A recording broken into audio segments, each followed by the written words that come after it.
Welcome to the Win All Day Everyday podcast presented by Prairie Hockey Academy.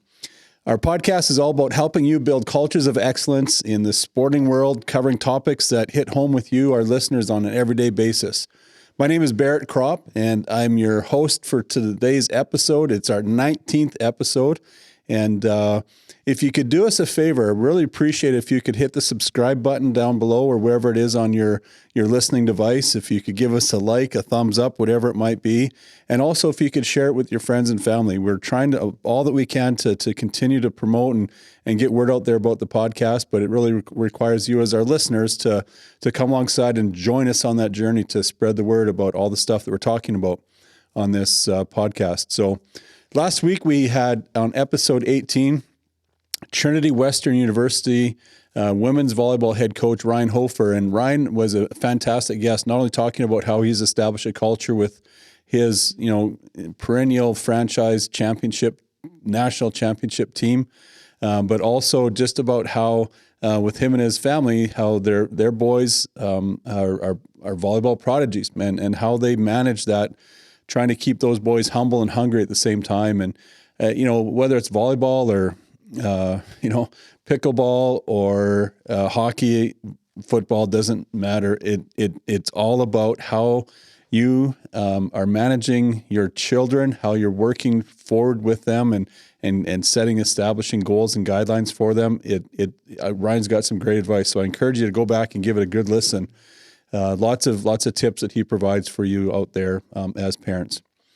Also last week, I thought it was really intriguing, or a couple weeks ago now, the Grey Cup. I know, I joke with, guys in our office, and we talk about, now that, the real football is over for the season, we have to put up with the no fun league, but the CFL itself had a fantastic Grey Cup finish this year. We had the Winnipeg Blue Bombers up against the Montreal Alouettes. And of course, here in Saskatchewan, we had lots of people just kind of twisting in the wind over the fact that, our old quarterback, Cody Fajardo, and one of our coaches, Jason Moss, and a bunch of other defensive players all of a sudden found themselves on this Montreal Alouettes team that was on a bit of a hot streak going through the playoffs and upsetting teams like Toronto and others to get to the point of being in the Grey Cup. What I found fascinating is, the two words that came out over and over and over again in the post-game interviews was culture and love. And you saw that. You could just see that team gel throughout that game. You saw them, in their interviews talking about how they bonded together as a group of brothers, how they committed to each other with just a level of love that allowed them to play with freedom. And that's some of the stuff we've been talking about for the last 18 episodes is how important culture is. There you saw it again on display this last couple of weeks in the Grey Cup and how an underdog team was able to accomplish more than anyone ever could think or imagine, even with some supposed discarded players, some underdogs upset the football world here in Canada, and they chalked it up to culture. And it doesn't surprise me, and we've seen that happen over and over, and a lot of the guests that we've had on the past episodes talked about that very thing. So today we are honored and excited to have with us as a guest one of our head coaches at Prairie Hockey Academy, our U17 white head coach, Rob Holoien, and we're going to get right into it. So Rob, welcome to the show. Thank you for taking time out of your schedule to be here today. Yeah, thanks, Barret. I'm excited to sit down here with you and have a chat. Talk about your season so far. I mean, it's an interesting, the CSSHL, the league that you compete in, made some changes over the off season and kind of did away with the U16 division, but that meant that also you're going to have a logjam of 30 plus teams in your league now. So talk about how your season's unfolded so far. It's been really good. It's been a positive start. The boys are 8-2-1-1 to start, and that's, we've Chad and myself, my assistant, we've had our hands full through the first 3 months here, and it's been fun working with these guys. It's a good group, high character, and we're excited for what the future's got to bring here. We're looking forward to the road trip here this weekend. We had a big team meeting today about how we're going to approach the next, coming days, and this is a big weekend for us, and I think it could be a turning point in our season. That's fantastic. Again, just almost teed you up there with the culture piece, right? With the Montreal Alouettes, and here you are talking about just, a young group of athletes that you're working with, student athletes that have committed to come and play for your program. You've got a fairly young team. What are some of the ways that you would say that you recruit? Like that, it's a big part of the piece of the puzzle. I know every year our coaches are responsible to go out there and find players that want to have that mindset of, I want to chase excellence. So what are some things that you do as a head coach to find that next group of players? Yeah, I think it's just working hard and getting out in the rinks and talking to people, talking to parents, talking to kids, just getting a feel for who they are. I hope to find the right mix every year. You have a lot of kids coming in brand new every year. I think we turned over 18 of 19 last year, so it's a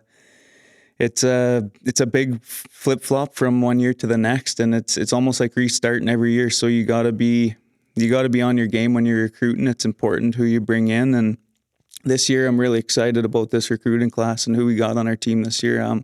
Thought we did an excellent job with recruiting and through our showcase in May, and even the guys that we got from yourself on the 15s team.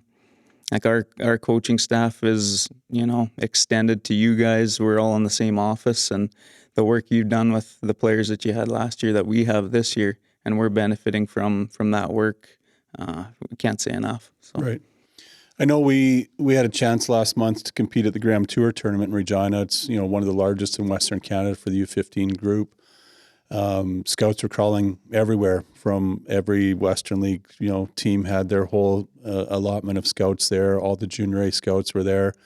I honestly, I didn't see that many academy other coaches there, but there you were, right? You were putting in the work, you're grinding away at that tournament. Just, it's not like you're out there like grabbing kids and talking to them afterwards, but you do a lot of legwork ahead of time throughout the winter. Talk about that process and how that works for you. Yeah, it's just important that you work hard, and that's what we preach to our boys is hard work. So, if I'm not doing it, and Chad's not doing it, then the boys see that. So I think it starts with the recruiting, building your team, and that's who you're working with for the next, year. So it's important who you're bringing in, and that's something we take pride in at Prairie. It's culture's number one, and we're looking for good kids that have good work ethics, and they have to have a servant heart, and even if they don't, when they come to us, they leave with one, because and culture's first and foremost, and the environment that we build here. I think even from the conversation with our team today, it was all about life and just maximizing their talents and their life skills. So, yeah. Fantastic. You had a chance growing up in the city of metropolis of Melfort, Saskatchewan. You had a chance to play in the SJHL. And then you also coached in the SJHL before coming and landing on our doorstep here at Prairie Hockey Academy.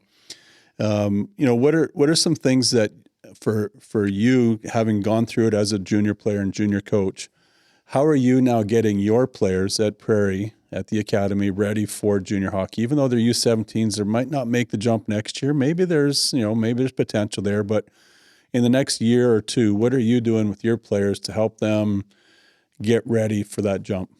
Yeah, I think it's important that we talk about what works at the next level, and it is an advantage that I've been there. And Chad's excellent, receiving information, giving information for our guys.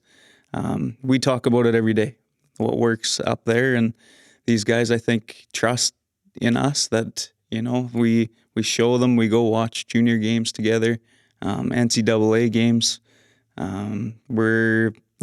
It's a constant reminder of what it takes to be at the next level. And really, you talk about passing the puck hard and the fundamentals. It's shooting the puck hard.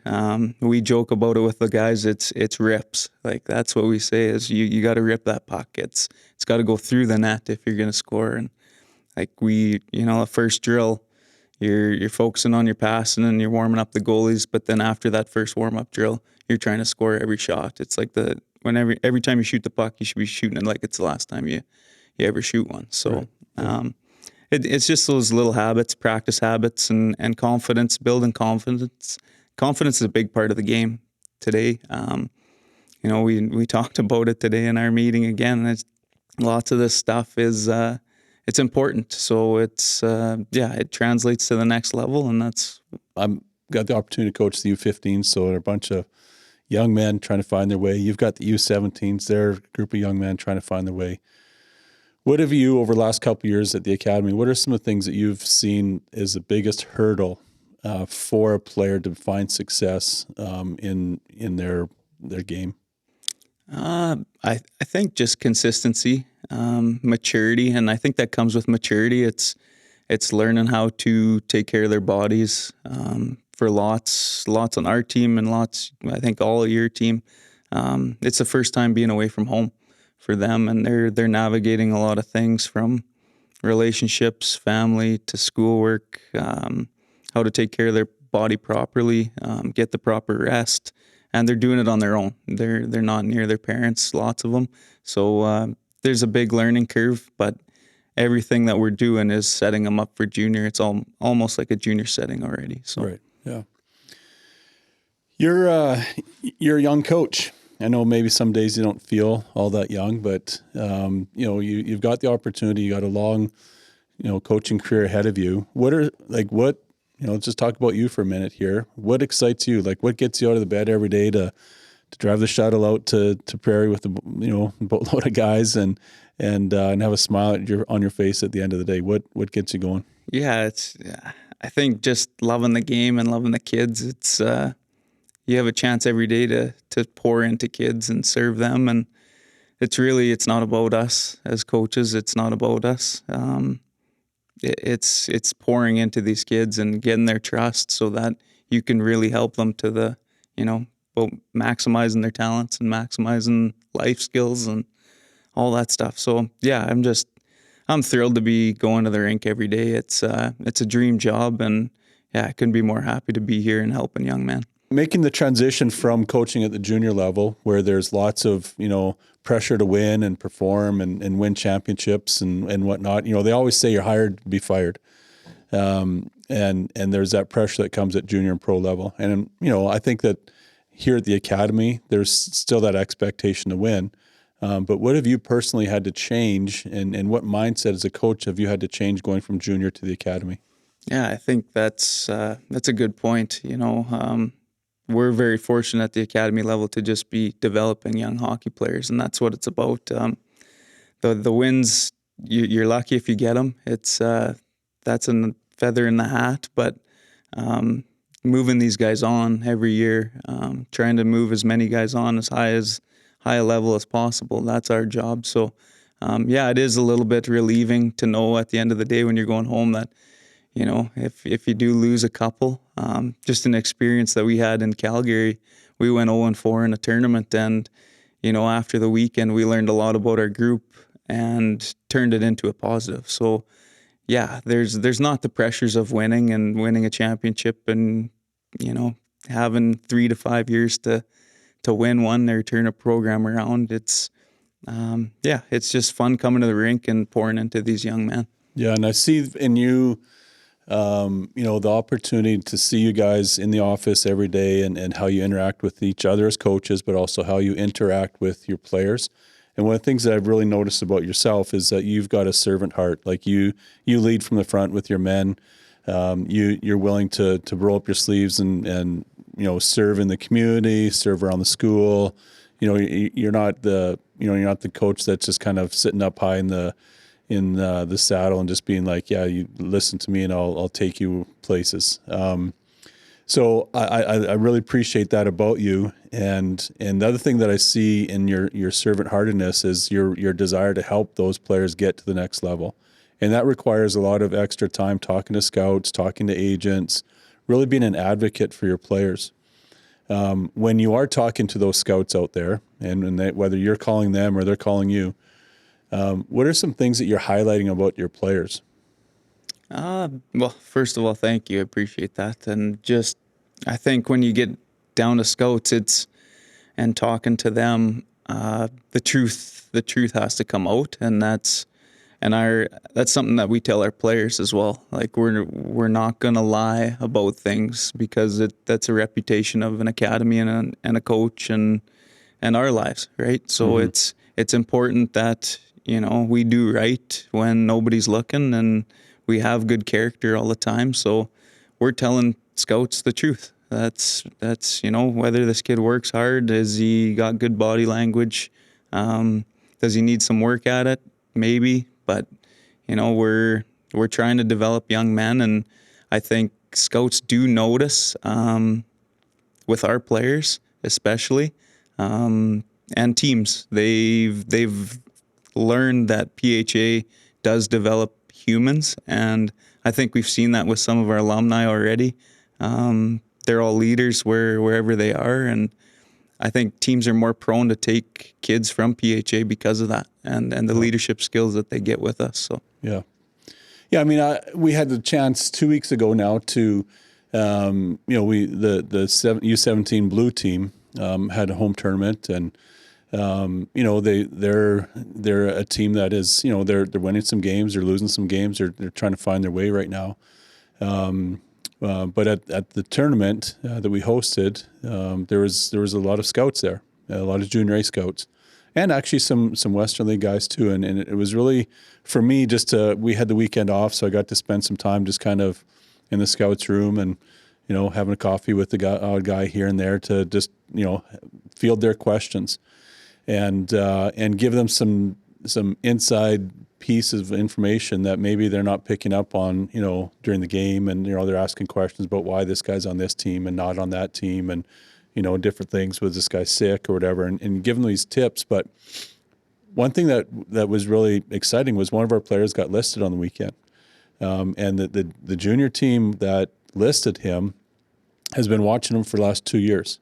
And just he keeps growing on them, kept growing on them. And we would say, like, this kid's got lots of good character. He's a leader. He does all the right things. He's blocking shots in front of the net. He's screening the goalie. Like, that's such a hard thing to do, believe it or not, is just taking the eyes away from the goalie and being willing to stand in front of your own teammates, like clappers 100%. from the point, right? And he's willing to stand in there and do those things. And the question, I tell my guys this all the time, and I wish I would have had a tape recorder rolling, but the scout, prior to him, saying that, yeah, we're going to list him after the game, he said, what can you tell me about his character?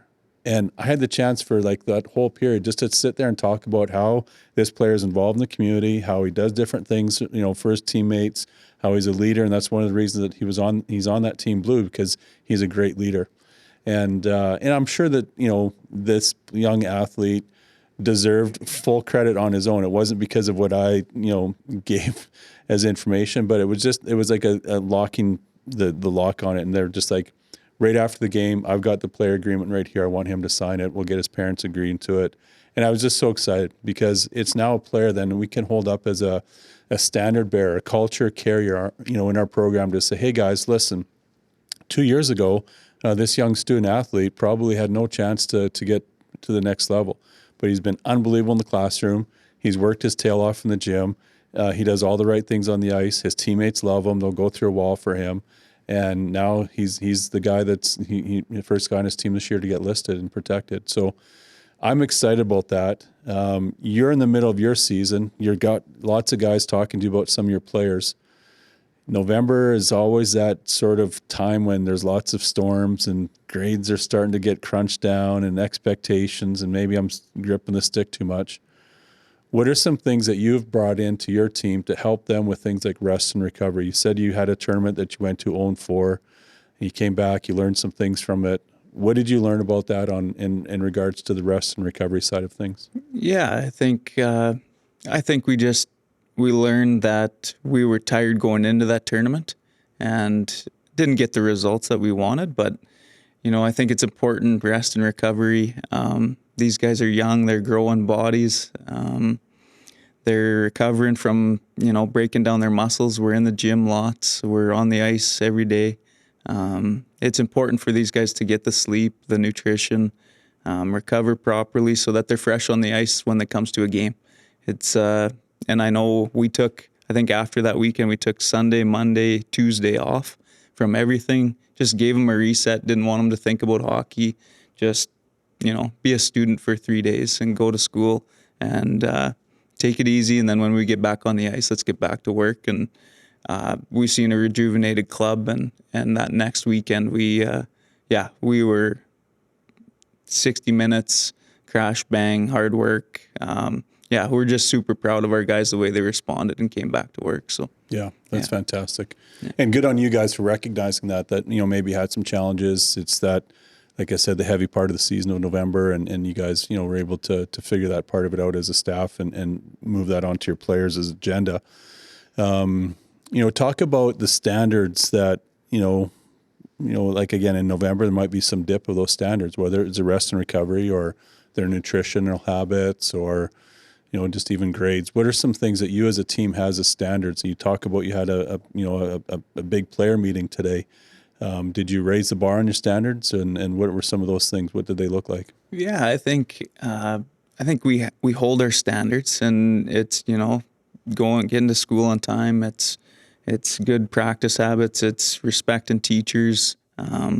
We have consequences that progressive consequences that we hold the standards on, and the guys know them. And yes, do we fumble around them? For sure. Sometimes we make mistakes. We all do. And, but it does hold our guys accountable. And they're, today was more about them, and was really proud of our captains for, leading a player-led meeting. And it was special to see because, you almost get emotional as a coach when you see that group of young men, 07s and 08s, 16 and 15 years old, loving the game that much and showing that much passion and care for each other, that they just want to win. And that's, they know how good of a team they are. And there was some things that were, bogging us down, but I think we hashed those out today, and we were really proud of the guys. It was a defining moment, and I think it's a day that we won't forget this season. So, just looking forward to, holding those standards for those boys moving forward. And I think, it's going to be a really good year moving on. That's great. Yeah. I know one of the things in my career as a coach, starting at a young age as well and working through it over the years, it's always, you sort of, as a servant-hearted coach, you wear your heart on your shirt strings, and it's out there and it can get exposed, and you want the best for the players. And sometimes you end up just your coaching standards dip a little bit, and you're almost coaching to the lowest common denominator. And I've learned over the last 30 years of coaching that's probably one of my biggest errors over the years. It was just, not that I turned a blind eye to the guys that had a high standard, but I cared so much about everybody that I coached down to the lowest common denominator, and probably upset a lot of dudes over the years in doing so. And it wasn't until, a few years ago, school of hard knocks, they say, you figure it out. And over the last number of years, I've really tried to raise my standard of a coach, not to coach down to that lowest common denominator, making sure that we're the standards up here. This is where you have to be at. And if you're not there, then you got to find a way to get there. And because we're not gonna dip anymore. And I know that that's a hard thing to do. It wears on you, right? Because you've got this mindset, you want to just care for everybody, but really I think we're doing a disservice if we just keep coaching to that lowest common denominator. And when I say that, I'm not talking about give up on a kid if he can't skate or pass or shoot.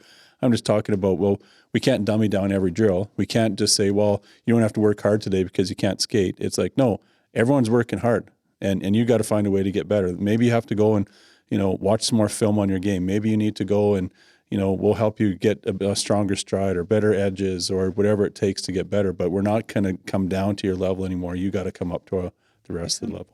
Yep.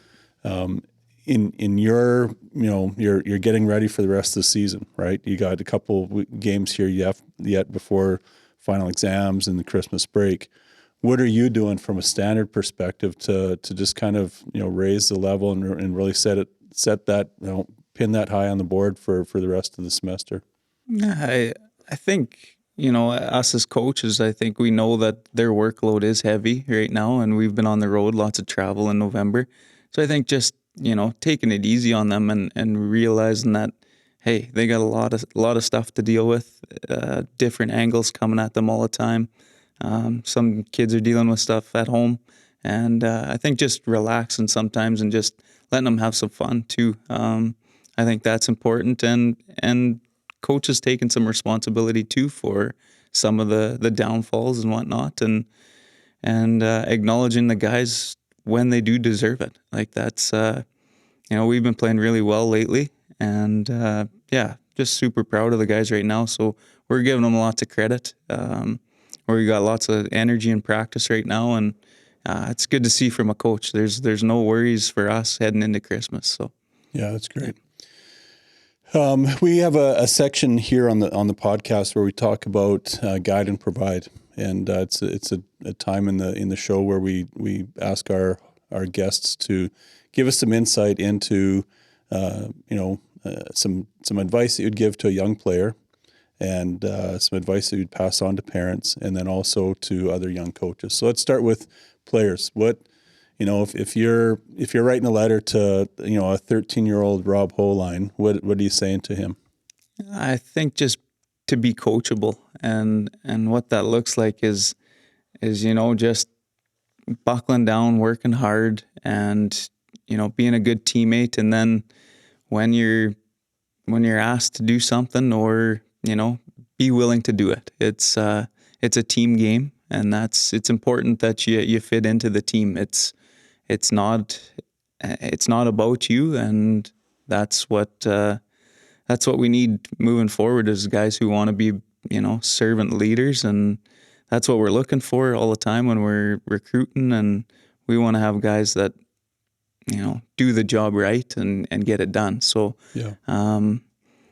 I think that's what translates to the next level too. I think that's what everybody above us is looking for. So if we can set these guys up, not all of them are when they come to us. So it's our job to work with them and get them there. So Right. Yeah. Coachable. That's when I think back to even just the culture that other teams in our academy have had, and some of the players that have gone on, and we talk about our summer training program and the things that Dustin does with those guys throughout the summer.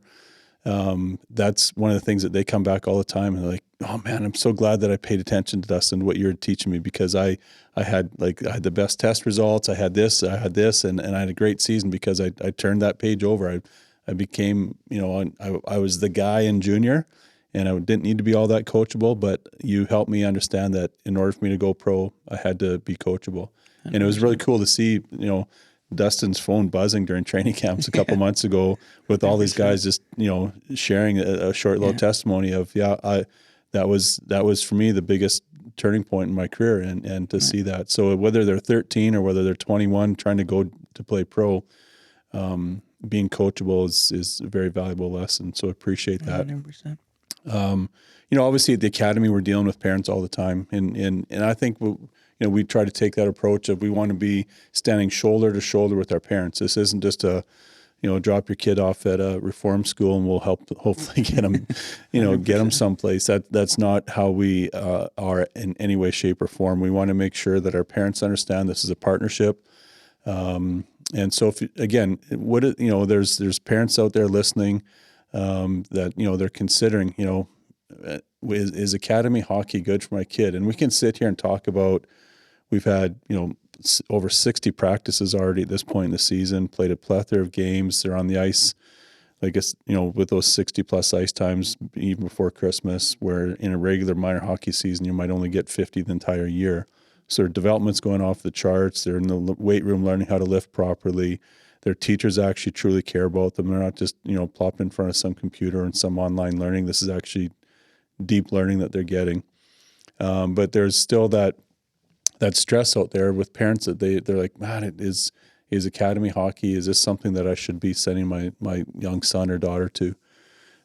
What would be a piece of advice that you would be able to pass on to a parent as they kind of ponder what might be the next step for their young child?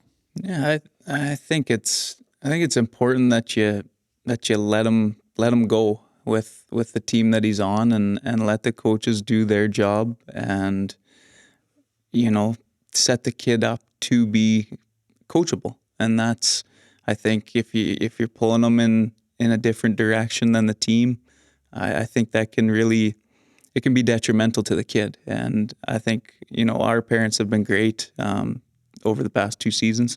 We've had no issues, but I do see it in hockey all the time where, a parent's coaching from home or from the stands, and and after the game, maybe telling them something that opposes the coach. And that's, you don't want to see that, because it's hard for the kid, because then he's got to choose between, pops at home and the coach, and really like what's best for the team, and they get confused, and then they feel those pressures, and they spiral a little bit. So, Right. if they can have a clear mental state, I think mental health is a big issue right now in our game and stuff. So, it's important that these guys got a clear mind when they come to the rink and they're having fun. Yeah, awesome. You're a former junior player, junior coach. You're also, I skipped this part. Sorry, at the beginning. You're a Red Seal electrician. You're electrician by trade. You're a Sparky, and here you are, coaching full time.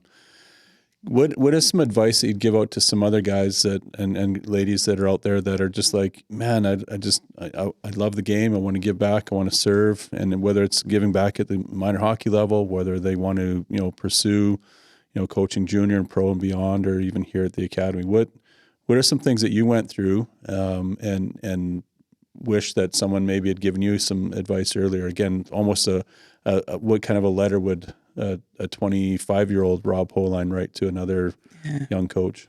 Yeah, I think just, there's no elevator to success. I think you just got to put in your time, and, start with a local team, and just see how you do with it. And if it's for yourself, or you'll know right away. I think your gut feeling will tell you if you're cut out for this or not. And then, opportunities will come from there. I think if you're doing a good job and doing it the right way,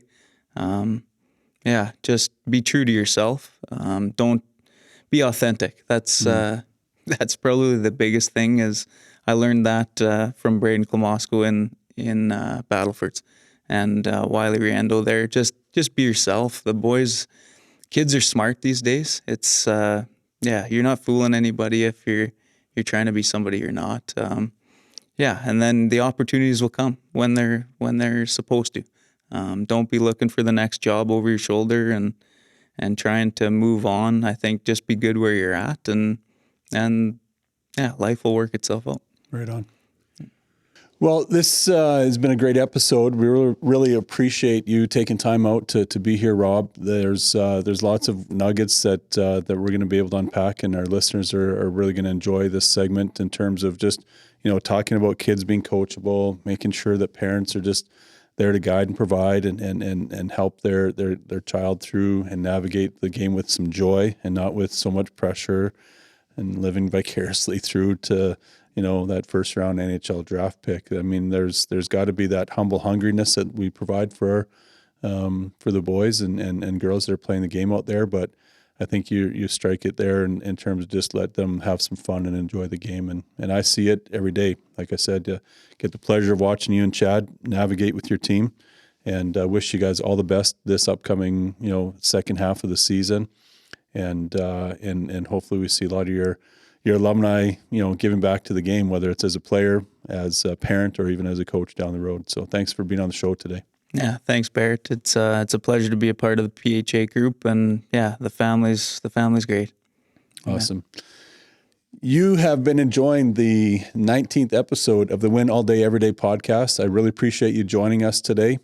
We ask again, this is the shameless plug. We're asking you to share, hit the like button, subscribe to our channel, and pass this this episode on to your friends and family, and leave some comments for us. So we had a couple weeks ago, we had an episode where we fielded a bunch of your questions, and so please feel free to subscribe to that and make some comments so that we can, continue to talk about the topics that are relevant to you. We don't want to just be up here blabbing away and trying to show you how much we know. We want to be able to help guide you as parents, as players, and as coaches and officials that are out there, to be in your wheelhouse, to be talking about the topics that need to be talked about. So thanks again. Appreciate everything that you're doing out there in the world of hockey. Continue to give back to the sport, and have a great day.